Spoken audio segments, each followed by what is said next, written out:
أعوذ بالله من الشيطان الرجيم. بفضل الله بسم الله الرحمن الرحيم. الحمد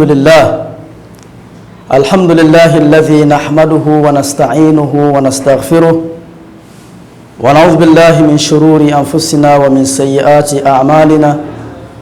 من يهده الله فلا مضل له ومن يضلل فلا هادي له. أما بعد، أيها إخوة الكرام، السلام عليكم ورحمة الله وبركاته. Ndugu zanguni, tukiwa katika kuelekea kuazimisha msiba wa Bwana Mtume Muhammad sallallahu alayhi wa alihi wasallam, ni msiba ambao kihakika ni msiba mzito sana ambao tuliokumbwa nao ummati Muhammad, japo wengi wameghafilika na hili jambo. Ndugu zanguni Waislamu, mada yangu ninayotaka kuizungumzia hapa ni kutaka kuzungumzia maisha na historia ya Bwana Mtume wakati anaelekea kwenda kukutana na Mwenyezi Mungu Subhanahu wa Ta'ala. Bwana Mtume Muhammad alihusia vitu vingi sana katika maisha yake. Alituachia vitu vingi ambavyo ukiviangalia vitu vile ni muhimu katika maisha ya wanadamu.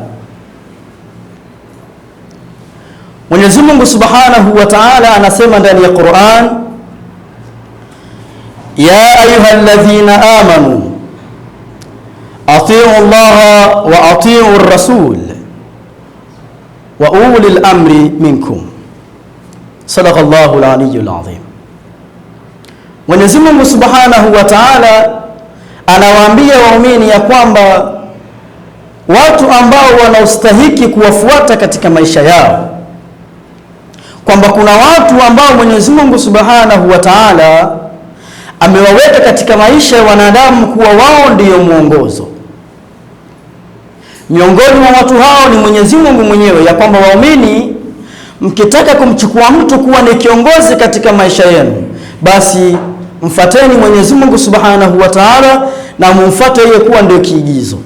Vile vile Bwana Mtume Muhammad sallallahu alayhi wa alihi wasallam vile vile anasema wa ulil amri minkum, na wale watu ambao wana mamlaka kwenu. Ukirejea katika maisha ya Bwana Mtume mwishoni, anatuambia kwamba inni tarikum fikum thaqalain, kwamba mimi ninaondoka lakini nakuachieni vizito viwili, in tamassaktum bihima lan tadhillu, mtakaposhikamana na vitu hivi viwili basi tambueni ya kwamba hamtapotea milele. Ndugu zanguni Waislamu, ukiangalia riwayati hizi, Bwana Mtume anataka kutuashiria ya kwamba uongozi katika maisha ni jambo muhimu mno. Ni lazima mwanadamu na maumbile aliyoumba kwayo Mwenyezi Mungu Subhanahu wa Ta'ala, ni lazima awe na kiongozi. Ndio maana Bwana Mtume anatuhusia tushikamane na Qur'an, tushikamane na Ahlul Bait Rasulillah. Kwa nini? Yote ni kwa sababu maisha ya mwanadamu yameshikamana na yana sambamba na kuwepo kiongozi, na ndiyo maana Mwenyezi Mungu Subhanahu wa Ta'ala akatuletea mitume waweze kutuongoza. Kuna mitume wengi waliokuja kuwaongoza wanadamu. Lengo ni kwa nini yote haya? Mwenyezi Mungu Subhanahu wa Ta'ala, lengo la kumuumba mwanadamu ni huyu mwanadamu aweze kufika katika daraja la ukamilifu. Anafikaje katika ukamilifu? Mwanadamu huyu anaufikiaje ukamilifu, na ni nani mwenye mamlaka ya kumfikisha huyu mwanadamu katika ukamilifu?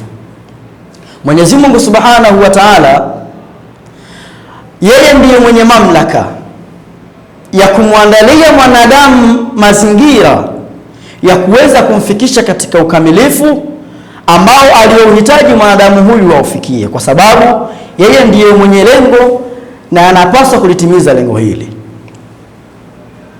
tunafikaje katika ukamilifu? Mwenyezi Mungu akaandaa mazingira ya kwamba ili mwanadamu aweze kufika katika ukamilifu, basi yampasa kuna watu awafuate katika maisha yake. Ndipo Mwenyezi Mungu Subhanahu wa Ta'ala akatuwekea viongozi, mitume na mawasii, kwa sababu likulli nabii wasii, kila mtume alikuwa na wasii baada ya yeye kuondoka. Hivyo ikiwa Mwenyezi Mungu Subhanahu wa Ta'ala ndiyo mwenye mamlaka ya kumwandaa mwanadamu aweze kufika katika ukamilifu, basi yatupasa atuwekee watu ambao sisi kwao kupitia wao tutafika katika ule ukamilifu aliokusudiwa. Ndipo aliposema wa ulil amri minkum. Ni watu gani hawa ulil amri minkum? Ndipo maulama na wanazuoni walipotofautiana katika kuwabainisha hawa ulil amri ni wakina nani. Kwani kiongozi anapaswa awe vipi ili sisi tuweze kumfuata huyu kiongozi?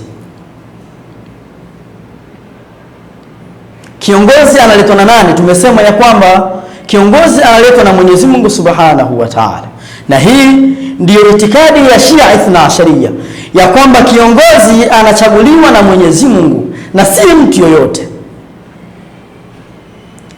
Kwa hiyo Mwenyezi Mungu Subhanahu wa Ta'ala akatuachia kiongozi baada yake.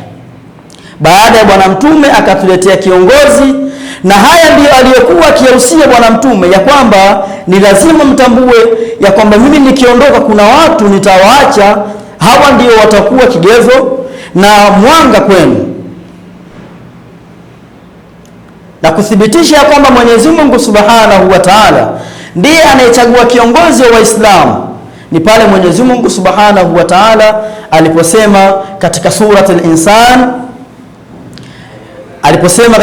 al-Insan, imma shakiran wa imma kafura, katika aya ya kwanza kabisa, kwamba mwanadamu sisi tumemuumba, inna hadainahu sabila imma shakiran wa imma kafura, ya kwamba huyu mwanadamu sisi tumemuandalia njia ya uongofu. Katika hii njia maamuzi yapo kwake, baada ya sisi kuwa tumeshambainishia njia ya kupita, maamuzi yapo kwake, imma akufuru wa imma amshukuru Mwenyezi Mungu na kufuata njia sahihi ya Mwenyezi Mungu Subhanahu wa Ta'ala. Huyu ni Mwenyezi Mungu aliyesimamia mamlaka yake na nafasi yake ya kuhakikisha mwanadamu huyu hapati hoja yoyote mbele yake. Tujiulize leo hii, maana kuna baadhi ya Waislamu wanaitikadia kwamba mwenye mamlaka ya kumchagua kiongozi ni mwanadamu kama mwanadamu na si Mwenyezi Mungu Subhanahu wa Ta'ala. Tujiulize leo hii, laiti kama mamlaka haya Mwenyezi Mungu Subhanahu wa Ta'ala angeyaacha kwa wanadamu, kwamba mwanadamu ajichagulie kiongozi kama yeye anavyohitaji, ikatokea mwanadamu akamfanya Yazid bin Muawiya ndio kiongozi wake, kwa sababu Mwenyezi Mungu ameacha mamlaka kwa wanadamu. Mwanadamu akamchukua Iblis ndio kiongozi wake.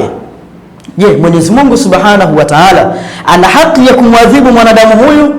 Kwa nini ulimchagua Ibilisi? Kwa nini ulimchagua Yazid bin Muawiya? Mwenyezi Mungu hana mamlaka ya kumwadhibu, kwa sababu yeye ndiye aliyempa nafasi mwanadamu huyu aweze kuchagua kiongozi atakayemkabidhi na kumfuata yeye. Na hilo ndilo ambalo bwana mtume hakulihitaji baada ya kuondoka. Akatuambia ya kwamba la, sio kila mtu mtamfuata na kumuona kwamba yeye ndiyo kigezo chema.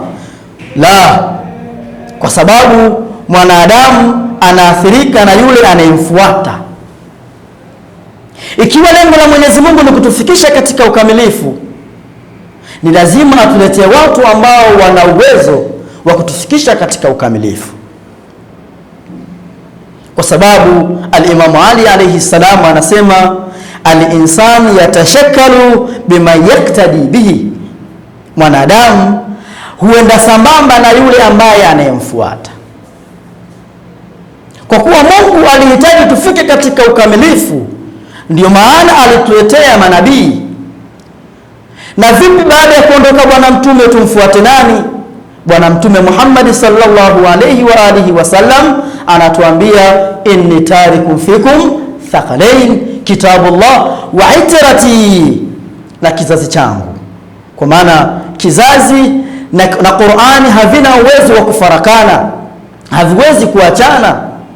Hawa ndio tuna uwezo wa kuwachukua na kuwafanya kwetu ni viongozi. Nukta ya msingi, Bwana Mtume Muhammad sallallahu alaihi wasallam aliacha wasia, lakini wanadamu waliokengeuka wasia huu na wakasema ya kwamba inna Rasulullah yahjur, Bwana Mtume anaropokwa, haongei, anachokiongea hakielewi. Na Mwenyezi Mungu Subhanahu wa Ta'ala anasema, wama yantiqu anil hawa in huwa illa wahyun yuha. Ndugu zangu ni Waislamu, tutambue ya kwamba Bwana Mtume hakutuacha bila kiongozi, wala hakuacha mamlaka kwa wanadamu ndio wachague kiongozi. La. Mwenyezi Mungu Subhanahu wa Ta'ala alimwamrisha Bwana Mtume, baligh ma unzila ilayka min rabbik, afikishe, na Bwana Mtume alifikisha. Basi ni lazima tutambue ya kwamba kuna watu ambao Mwenyezi Mungu Subhanahu wa Ta'ala alituwekea na alituhusia kushikamana nao. Kufikia hapa, ndugu zangu ni Waislamu, niseme assalamu alaikum wa rahmatullahi wa barakatuh.